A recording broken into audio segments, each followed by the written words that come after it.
네, 오늘 함께해 주실 분들이죠. 이인철 참 좋은 경제연구소장, 윤석천 경제평론가 모셨습니다. 어서 오십시오. 네, 안녕하십니까. 안녕하십니까. 국회 연금개혁특별위원회 연금특위가 열렸습니다. 국회가 제10차 연금특위 전체 회의를 갖고 위원장 및 간사 선임 등을 진행했는데요. 새 정부의 연금개혁 공약에 시동이 걸릴지 관심입니다. 연금개혁의 주제 몇 개 되는데요. 우선 공무원 연금, 또 군인 연금, 기초연금, 그리고 국민연금이 있겠죠. 하나씩 좀 살펴보겠습니다. 먼저 공무원 연금인데요.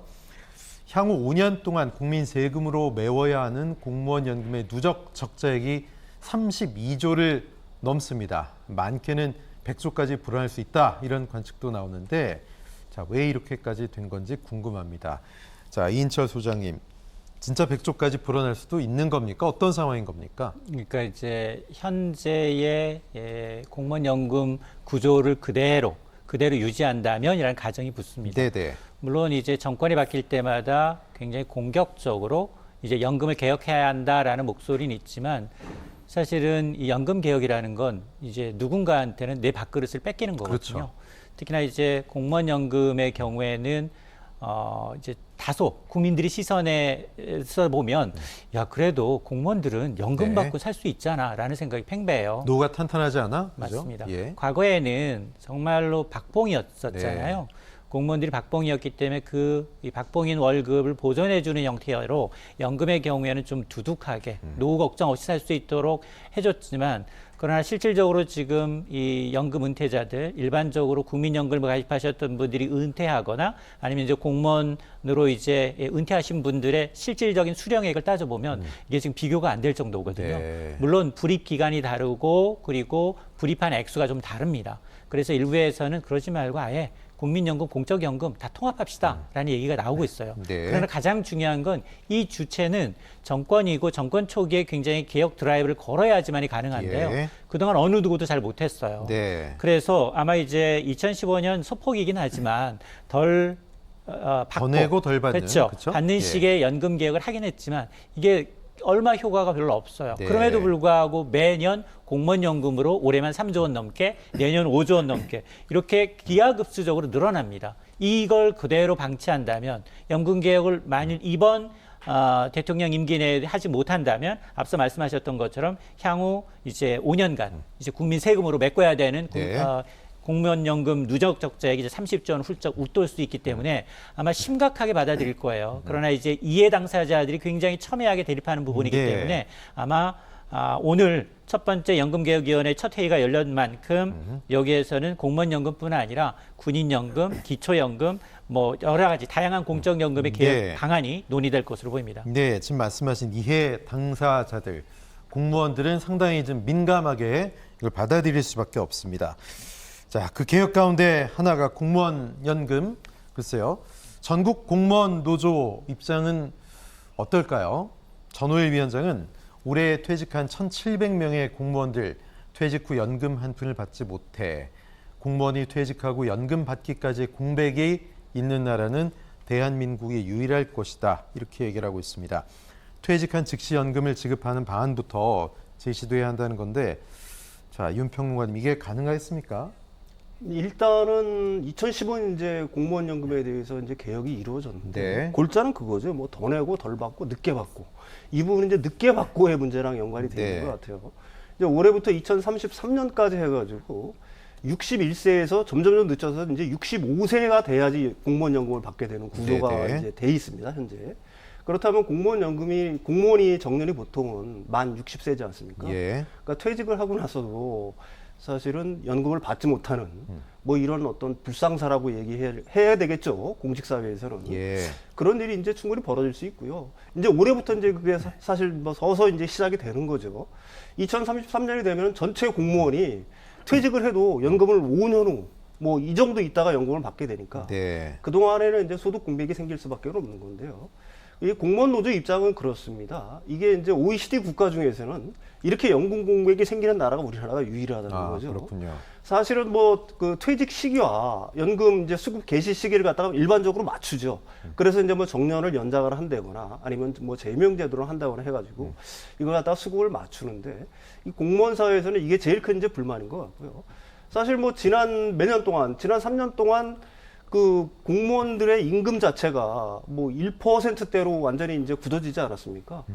올해 이제 물가 상승률도 굉장히 높은 편이지만은 상승률 말씀하시는 거죠? 내년 예. 그 공무원 임금 자체도 한 1.7%밖에 안 오르는데 거기다가 이제 지난 5년 동안 그 16년부터 20년 동안 사실 공무원 연금은 보통 이제 일반적인 연금 물가 상승률에 준해서 매년 올라가는 게 정상인데 네. 그것도 사실 동결이 돼 있었거든요. 그러니까 공무원 입장에서는 굉장히 불만일 수 없는 상황이다 이렇게 얘기할 수가 있겠죠. 네, 뭐 박봉의 뭐 소위 꼰대 문화까지 겹쳐서 그래서 공무원은 아예 내 길이 아니다 떠나는 소위 MZ 세대도 늘고 있다 이런 얘기도 나오는데요. 뭐 공무원 연금 많이 문제가 아닙니다. 군인 연금도 문제입니다. 군인 연금 수급자와 수급액이 매년 증가하고 있는데 군인 연금은 우선 수익률에 좀 심각한 문제가 제기되고 있습니다. 자, 군인 연금이 5년간 연평균 초과 수익률이 마이너스 0.17%고요. 사학연금이 1.09, 공무원 연금이 1.06, 국민연금은 0.35입니다. 뭐 사학연금 다른 여타 연금들이 높은 것도 아닌데 군인 연금은 마이너스의 수익률을 기록하고 있습니다. 자, 마이너스인 이유가 좀 궁금하고 사실 계속해서 들어갈 돈은 많아지는데 네. 수익률이 떨어지면 이거 엎친 데 덮친 거 아니겠습니까? 예, 국민연금 같은 경우에는 군인연금 같은 경우는 예. 국민연금에 비해서 뭐 워낙 규모 자체가 그 작기 때문에 운용 규모가 예. 작기 때문에 사실 이제 운용의 전문가들을 여기에 포진시키지 못하고 있는 네. 거죠. 주로 이제 한 4명 정도가 이 군인연금을 갖다가 운용하는데 예. 그 중에 3명은 뭐 거의 그 공무원들이고 사실 한 명만이 이런 쪽에 어떤 전문가 자격증을 유지하고 있는 상황이죠. 뭐 이런 상태에서 그 수익률이 높아질 수는 사실 없는 상황인 것 같고요. 네 분이 하시고 실제 전문가는 관련 전문가 한 분이다. 그렇죠. 그다음에 예. 이제 이거 뭐 투자를 하거나 할 때는 뭐 외부 자문단이라든지 위원회 같은 걸 꾸려가지고 거기서 이제 결정을 하는데 보통은 이제 위탁으로 전부 다 운용을 합니다. 연금 그 위탁 풀이라는 게 있어요. 네. 사실 조그만 연금들을 모아서 이제 하는데도 거기다 맡기니까 이렇게 이제 수익률이 사실은 저조할 수밖에 없는 거고요. 문제는 이제 암만 수익률이 저조해도 사실 뭐 국공채에만 투자해도 수익률이 좀 지금보다는 훨씬 높아져야 그러니까요. 되는데 국공채 수익률보다도 낮아지고 있다는 거는 수익률 자체가 떨어지고 있다는 거는 큰 문제가 있는 거죠. 따라서 이 군인연금 같은 경우도 이 수익률을 제고하기 위한 방안을 갖다가 적극적으로 찾아야 되는 거고 네. 문제는 사실 이제 뭐 군인연금과 지금 공무원연금이라든지 이런 공적연금 자체의 구조화 아니면 뭐 수익률의 어떤 격차라든지 이런 것도 있지만 기본적으로 내는 구조들도 다르고 예. 그 보험료율 자체가 다르고 이게 전부 다 어떻게 보게 되면은 같은 공적연금인데도 굉장히 어떤 부조화 상태에 있는 겁니다. 그래서 이번 이제 그 개혁위원회가 사실은 제일 먼저 해야 할 얘기는 네. 공적연금의 어떤 통일성을 갖게 하는 거. 이 부분도 제가 생각하기에는 굉장히 중요하지 않나 이렇게 생각합니다. 예, 주체가 국방부라고 말씀하셨는데 사실 네네. 굉장히 좀 민감한 문제이기 때문에 그리고요 군인연금법상 군인연금 가입 대상은 이제 부사관 이상입니다. 중사, 상사 이상의 현역군인데 지원이 아닌 임용된 부사관은 제외하고 있습니다. 근데 직업군인들은 직업 특성상 정년이 일단 보장이 되지 않은 불안정성이 있고 또 훈련도 힘들고 사고 위험도 도사리고 있고 또 부대에 여기저기 옮겨야 되기 때문에 자녀 양육 환경도 상당히 좀 열악한데 그렇기 때문에 더 누구보다 개혁에 대한 반발이 거셉니다.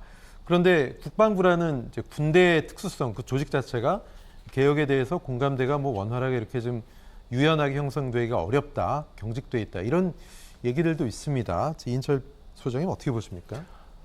사실은 이제 운용의 묘유에 있어서는 예. 지금과 같은 조금 내고 많이 받아가는 네. 방식은 언젠간 고갈이 되고요. 공적연금에 혈세가 투입된 지 꽤 됐거든요. 예. 거기에다가 이제 군인이라는 직업의 특성상 물론 뭐 주무부서가 국방부인 건 맞죠. 네. 그러나 운영의 묘를 살리기 위해서는 재무를 담당하고 있는 국가의 어떤 재정을 담당하고 있는 기재부가 총체가 돼야 되는 건 맞거든요. 네. 그리고 앞서 이제 4명이 관리한다라고 했는데 국민연금의 지난해 수익률은 무려 90조 원 넘게 수익을 얻었어요. 네. 증시시장이 국내 증시는 좋지 않았죠. 해외 증시에서 네. 그리고 기타 이제 자산을 통한 수익이 굉장히 좋았어요. 물론 올해 들어서는 해외 주식도 좋지 않았고 국내 주식도 좋지 않았기 때문에 아마 70조 원 가까운 이제 마이너스 손실을 낸 것 같아요. 예. 자, 이런 걸 보게 되면 운용의 묘에 따라서 이 고갈 시기가 뒤로 더 미뤄질 수 있어요. 그렇게 되면 사실 노후 보장과 그리고 앞서서 이제 직업의 불안정성 그리고 뭐 명령이 나면 또 이전해야 되고 그렇죠. 또 이사를 해야 되는 전근 가야 되는 그런 불확실성이 있기 때문에 적어도 이제 노후에 대한 불안감을 해소시키기 위해서는 전문성을 가진 이제 투자 기관에 위탁을 하고 그리고 수익률을 제고하는 방향도 물론 감안해야겠지만 지금 보면 공적연금이 군인연금, 공무원연금, 뭐 사학연금까지 포함하게 되면 대부분 다 마이너스거든요. 네. 정부가 여기에다가 돈을 더 매년 혈세를 투입하고 있는 양상이기 때문에 앞서 지적을 해주셨던 것처럼 이 문제를 근본적으로 어떻게 해결할 것인가. 하나의 지금 내는 주체 그리고 내는 요율 그리고 납부하는 방식, 수령하는 나이, 연령 다 달라요. 예. 제각각이다 보니까 이 운영의 묘를 살리지 못하는 것도 있거든요. 이게 뭉치면 커져요. 뭉치면 커지면 그만큼 힘이 세지고요. 예. 우리나라 이제 국민연금의 경우에는 지금 880조 가까이 돼요.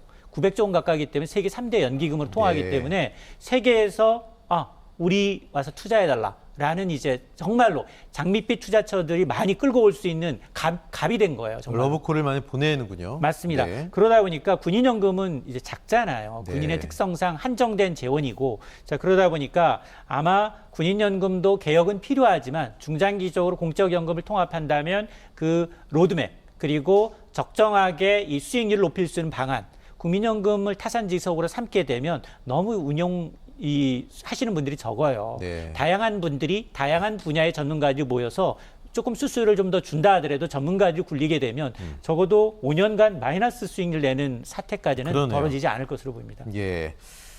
자, 이제 연금 개혁 가장 큰 숙제는 모든 국민들이 해당이 된다고 할 수 있는 국민연금의 재정 안정화 문제입니다. 국민연금 부담 및 급여 체계 개선이 최대 현안이죠. 이대로 가면 2039년이면 적자 국민연금 그리고 또 2055년이면 소진된다. 이게 국회 예산처 전망입니다. 그래서 일단 국민들은 나는 그래서 은퇴 후 얼마를 받을 수 있을 것인가 이게 궁금하실 거예요. 또 현재 뭐 일부는 몇백씩 받고 있다 이런 기사도 있는데 내가 받을 때쯤에는 고갈돼서 나는 손해 보는 거 아니야? 이렇게 생각하실 수도 있습니다.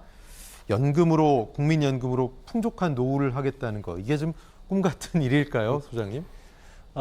기존에 받으시는 분들은 네. 낸 돈보다 많이 받고 있는 건 사실이에요. 그렇죠. 예, 그런데 아마 우리 이제 2030 세대의 예. 경우에는 2050년 되면 돈은 냈는데 연금은 소리 소문 없이 네. 사라질 수 있습니다.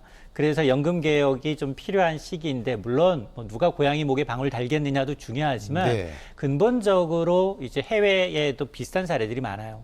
연금이라는 게 노후 생활 목적이고 의료기술이 발달하면서 생명이 연장되기 때문에 연금은 공적 연금의 경우에는 고갈 시기가 다가올 수밖에 없습니다. 그러면 이걸 과연 연금을 더 내고 덜 내는 방식으로 계속해서 순차적으로 해서 계속 이걸 막아낼 것인지 아니면 외국의 이제 사례를 보게 되면 그 해에 걷어서 그 해 연금을 걷어서 그 해는 다 소진하는 방식으로 이제 바뀌는 곳도 있거든요. 왜냐하면 이게 미래 세대의 빚이에요. 우리가 지금 앞서서 제가 이제 10년 정도 가입했지만 이제 이미 은퇴해서 받으셨던 분들은 60세 때부터 받으셨어요. 네. 근데 앞서 이제 공무원연금의 주장은 야, 5년 동안은 은퇴하고 난 다음 소득 없어. 국민연금도 똑같은 상황이에요. 네. 은퇴하고 난 다음 공무원은 그나마 60세까지 정년이 보장돼 있지만 지금 60세 보장받는 회사들이 거의 많지가 않아요. 그렇죠. 40, 50대 이르면 퇴원하시는 분들이 많거든요. 그러니까 연금 크레바스라고 해서 퇴직하고 난 다음에 소득보장 제도가 없기 때문에 우리가 일자리를 찾는 것이기 때문에 이에 대한 이제 복지도 따로 마련이 돼야겠지만 가장 근본적인 문제는 뭐냐? 과연 우리가 고갈 시기만을 뒤로 미루는 게 정말 해법일까? 2050년 고갈돼서 못 받습니다. 그러면 요번에 좀 더 내고 받는 요율을 좀 더 이제 높이고 수수료를 더 낮춘다고요? 여기서 이라는 문제가 생길 수 있거든요. 네. 그러다 보니 차라리 그러면 이 고갈 시기에 맞춰서 그 이후부터는 받은 연금을 그해 당해년도에 해결하는 방식으로 그리고 우리 후세의 이 부담을 전가하지 않은 방식으로 좀 하는 것도 중장기적으로는 좀 고려해 볼 필요가 있다고 봅니다. 예. 자, 더 내고 덜 받아라. 국민들이 과연 동의하실까? 사회적 합의도 좀 필요하지 않을까? 이런 걱정도 좀 되는데 뭐 기금 운용 방식을 좀 획기적으로 바꾸는 것, 뭐 0.몇 % 손해 또 뭐 1%대 수익 이것으로 과연 가능하겠는가 이런 생각도 듭니다. 획기적인 기금 운용 방안 이렇게 되면 수익률이 올라가면 나아지는 거 아니겠습니까? 기금운용본부에서는 굉장히 고민을 많이 하고 네. 있는 줄 알고 있어요. 그래서 뭐 해외 주식 투자자의 대체 투자를 늘리는 방식들, 예. 뭐 이런 방식들 적극적으로 고민을 하고 있는데 사실 이제 뭐 지금은 약간 이제 금리가 높은 상황이지만 앞으로 이런 고금리 상황이 계속될 거라고 보지는 않거든요. 네. 저금리 상황에서 대폭적으로 어떤 수익률을 높이는 거는 사실 기금 운용자 입장에서는 좀 한계가 있다라고 저는 네. 보는 거고요. 제가 이제 주목하는 거는 사실 더 내고 덜 받자가 아니라 더 내고 사실은 좀 늦게 받자가 해법이 아닌가 이렇게 생각을 합니다. 제 주변에 이제 연금을 받는 사람들, 제 나이가 이제 그 정도 됐으니까 됐는데 대부분 다 일을 하거든요. 네. 현재도. 따라서 지금 또 일을 하지 않으면 또 안 되는 상황이고 사실 뭐 연금만으로 옛날에 직장 다닐 때 어떤 생활 수준을 갖다 유지한다는 건 현재 연금 수준과 이제 불가능한 건데 예. 따라서 지금보다도 제가 생각하기에는 조금 더 내고 늦게 받는 방식들 그러면서 현재 최소한 우리나라의 연금 수준이라는 게 최소한 현재 수준은 유지해야지만 사실 그나마도 어떤 기능을 할 수 있다고 저는 개인적으로 생각을 하기 때문에 예. 대신 이제 그렇기 때문에 사실은 뭐 정년을 갖다가 우리나라 이제 고령화 사회가 계속 진행되다 보니까 정년을 조금 더 늦춘다거나 아니면 이제 60세 이상의 어떤 일자리를 갖다 창출하는 노력들 이런 것들이 이제 선행이 예, 돼야 되겠지만 기본적으로 이제 그런 구조로 바뀌지 않으면은 사실 미래 세대에 대한 어떤 부담들 현재와 같은 제도로는 그 부담을 갖다가 가중시킬 수밖에 없다. 따라서 예. 지금 이제 연금개혁 특위가 해야 될 일이 굉장히 막중하다 이렇게 생각을 합니다. 예, 말씀하신 것처럼 뭐 직장에서 나온다고 해도 제2의 직장을 얻어서 연금 수령 한도까지 일할 수 있는 양질의 일자리 문제로 또 귀결이 되는데 참 복잡한 방정식이 아닌가 싶습니다.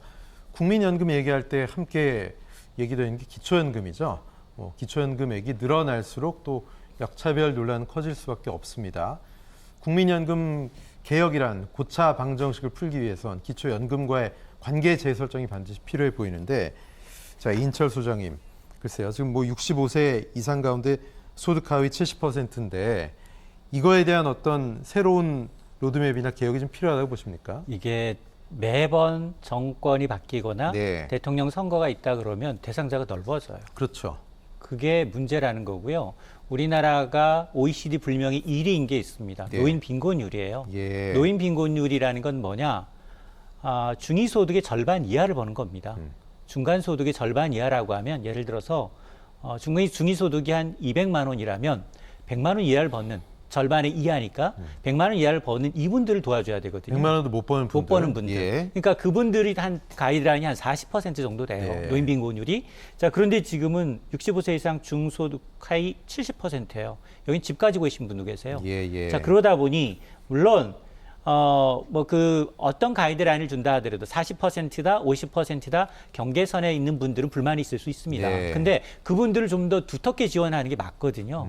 근데 그분들한테 30만 원? 이건 올라가겠죠, 단계적으로. 네. 계속해서 20에서 30, 물가상 상승률 반영해서 조금씩 올라가기 때문에 올라가겠지만 수급자를 늘리는 게 아니라 타겟 마케팅으로 정말 어려우신 분들이 받을 수 있도록 하는 게 복지예요. 그러니까 받은 돈도 티도 안 나면 안 된다 이거죠. 그렇습니다. 그렇죠? 예. 그렇기 때문에 저는 사실 대상자를 더 넓히는 것은 의미가 없다. 예. 그리고 또 중복 문제도 있어요. 국민연금을 수령하게 되면 기초연금 수급 자금에서 떨어져요.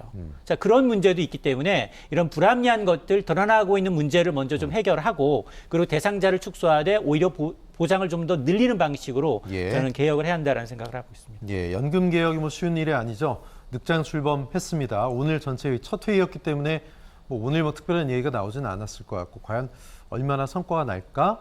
이런 회의적인 시선도 있어요. 어떻게 보세요?